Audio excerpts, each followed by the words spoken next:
My name is Bob Lee, and I'm going to be doing something different for this video today. I'm going to be talking about my third book and my first novel, Bones and Water. Now, even though Bones and Water is a work of fiction, there is a lot of fact to the foundation of the book. That's because I am a former lieutenant and 30-year veteran of the Florida Fish and Wildlife Conservation Commission. In short, I was a game warden. Now, if I were to sum the book up in a single soundbite, I would tell you that this is a contemporary murder thriller set on the St. Johns River and nearby locales in Northeast Florida. And so what we're going to do is I'm going to take you around to different spots on the river and one tributary named the Ocklawaha, and I'm going to show you where certain chapters take place. And we're going to start right here in the town of Welaka, which is a fishing village of about 700 population. And I want to take you over to the public boat ramp to the mooring docks where certain events occur on chapter 26, 27, then up the steep incline to Front Street where there's a shuttered bait and tackle shop. And this is here where there's a big meeting with our primary protagonist, Game Warden Jake Hawkins, his lieutenant Ron Hammer, and the prosecutor Hannah Whitlock. It's 2 o'clock in the morning. There's a lot of emergency vehicles there and all their lights are spinning. And that's all that I can share about that. And so now we're going to head south, upriver, because the St. Johns flows north, about 10 miles to Georgetown and the north end of Big Lake George. Right here behind me is Lake George. It's a wide bulge in the St. Johns River, 46,000 acres in size. So now I'm going to flip the camera around. I'm going to show you where chapters 1 and 2 take place. So you're looking at the southern shoreline of Drayton Island. Drayton Island is 1,700 acres in size and is at the north end of Lake George. Chapters 1 and 2 take place right there. So now we're coming into Georgetown.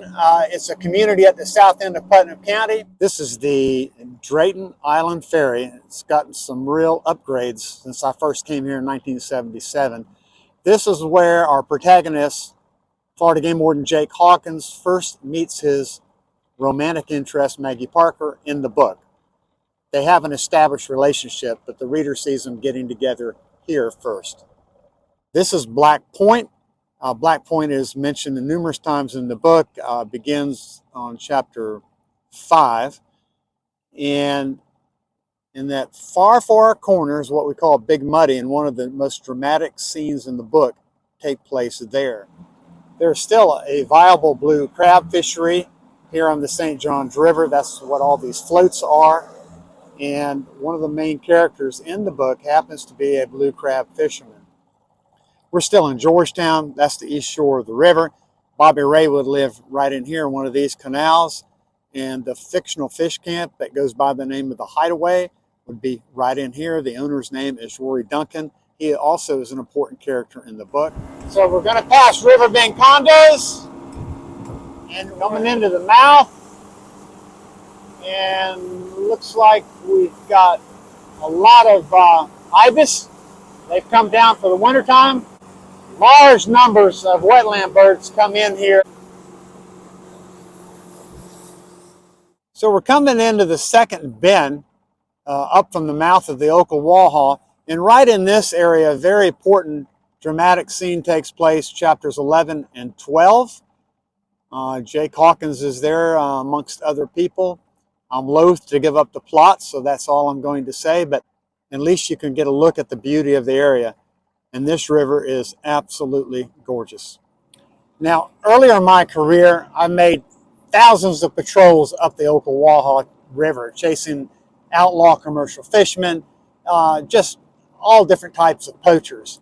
But the section that we are in is my favorite. Now, I call it the lower section of the Ocklawaha, and that's from Rodman Dam down to the Ocklawaha's confluence with the St. Johns River. And that's about a 10-mile stretch. But this is the only stretch that is really pristine, because everything upstream from Rodman Dam, you come to the impoundment of Rodman Lake, which is 9,600 acres. It's been ruined because of what were big plans back in the late 60s, early 70s for the building of the Cross Florida Barge Canal, which turned out to be the ultimate boondoggle. I'm not going to get too deep into that, except it just never went anywhere. But back to this particular section of the river. To me, it best represents what the old steam-driven paddle wheelers, what their guests would have seen as they were traveling up the Ocklawaha River to Silver Springs overnight and then come back. Typically, they would leave Palatka, which is about 20-something miles upstream from the mouth, and it would be a 4-day round-trip journey. And this section of the river that represents what the entire river looked like back then would kind of have been the ultimate jungle journey for these northerners. And now we're heading up to a side creek, and it's called Turpentine. When I use the word side creek, I want to explain that there are no true tributaries coming into the Ocklawaha. These creeks are more like braids or arteries. They break off from the Ocklawaha, they weave through the riverine swamp, and they come back into the Ocklawaha. And many of these side creeks are navigable. I know because I spent a good portion of my career going in and out of them looking for bad guys. And so that's why I enjoy writing about this, is trying to bring the essence or the ambiance of what this creek is like, particularly at night when things can get really rank and gnarly, to you, the reader.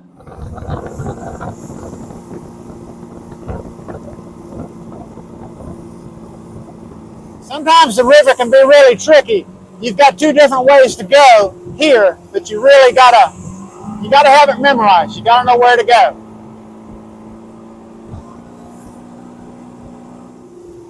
Now we're coming into Turpentine Creek. The reddish yellow leafed tree is a red maple. And now we've come to where Turpentine Creek splits. That's hillside turpentine, and it goes along the upland and what is really Caravel Wildlife Management Area. And then dead ahead is inside turpentine. So inside turpentine is directly behind me, and it's up in here that one of the most dramatic scenes in the book takes place. And I was mentioning earlier, I've had a lot of experience patrolling this creek. One night early in my career, my patrol boat suddenly sank. I ended up floating out of here on a 6-gallon gas can through a gauntlet of alligators. I am not kidding. And of course, if you're interested in going back to my first nonfiction work, that's Backcountry Lawman, you can read about that experience in chapter 3. Just so you know, I wasn't kidding. My son, Jason Lee, is on the right. I'm going to close it out here. But if anybody is interested in learning more, they could go to my website, bobhlee.com. I've got all sorts of different types of pages, particularly for outdoor guys and gals. And I have all my books listed, and you can click on it and learn about it and so forth there.